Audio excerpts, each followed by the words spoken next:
Hello' বন্ধুসকল, মই আজি আপোনালোকলৈ এটা ভাল ভিডিঅ' এটা লৈ আহিছোঁ আৰু ভিডিঅ'টো মই এখন আপোনালোকক কৃষক সমাৰোহ দেখাবলৈ গৈ আছোঁ। আৰু এইখন হৈছে আমাৰ লখিমপুৰ KVK আৰু আপোনাৰ মাণ্ডলিক কৃষি গৱেষণা কেন্দ্ৰ উত্তৰ লখিমপুৰ তেওঁলোকৰ যুটীয়া সমৰ্থনত হৈছে।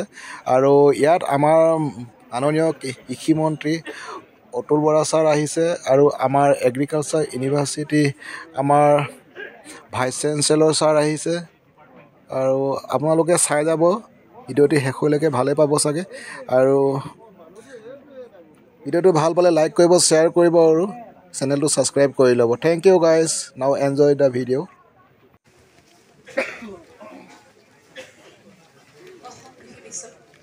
মাননীয় উপাচাৰ্য ডক্টৰ বিদ্যুৎ চন্দন ডেকা ছাৰৰ বহুমূলীয়া বক্তব্যৰ বাবে তেখেতলৈ অশেষ ধন্যবাদ জ্ঞাপন কৰিছোঁ।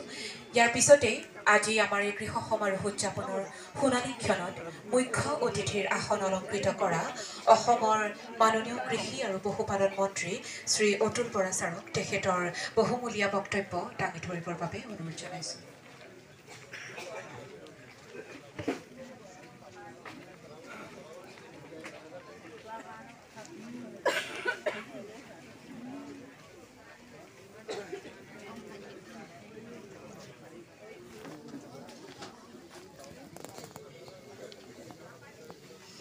নমস্কাৰ।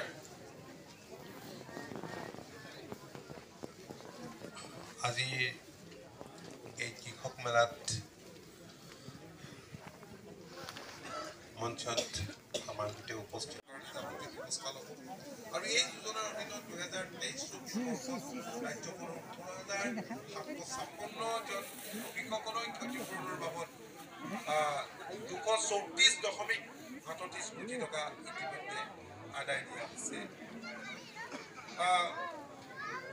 মই আশা কৰিছোঁ যে ন্যূনতম সমৰ্থন মূল্যত ধান ক্ৰয়ৰ যি ব্যৱস্থা চৰকাৰে কৰিছে, ইয়াৰ বাবে সকলোৰে সহযোগিতা লাগিব। KVK-বিলাকৰো আমাক সহযোগিতা লাগিব।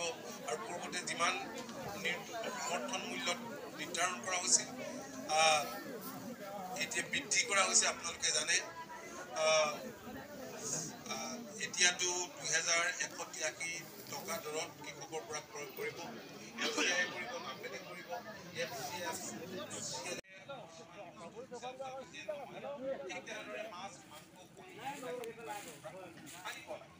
যিবিলাক কাম আমি নিজে কৰিব পাৰোঁ, প্ৰডাকশ্যন কৰিব পাৰোঁ, ডাঙৰ ইণ্ডাষ্ট্ৰী এটাত কাম কৰাৰ চলোৱাত সুবিধা, সেই কাম আমি আৰামছে বেগতি আমাৰ কৃষকসকল কৰাৰ কাৰণে আগবাঢ়ি এতিয়া যথেষ্ট সংখ্যক কৃষক আগবাঢ়ি আহিছে। এতিয়া শিক্ষিত যুৱক আগবাঢ়ি আহিছে। আটাই এগৰাকী যুৱক ইঞ্জিনিয়াৰিং গ্ৰেজুৱেট, যথেষ্ট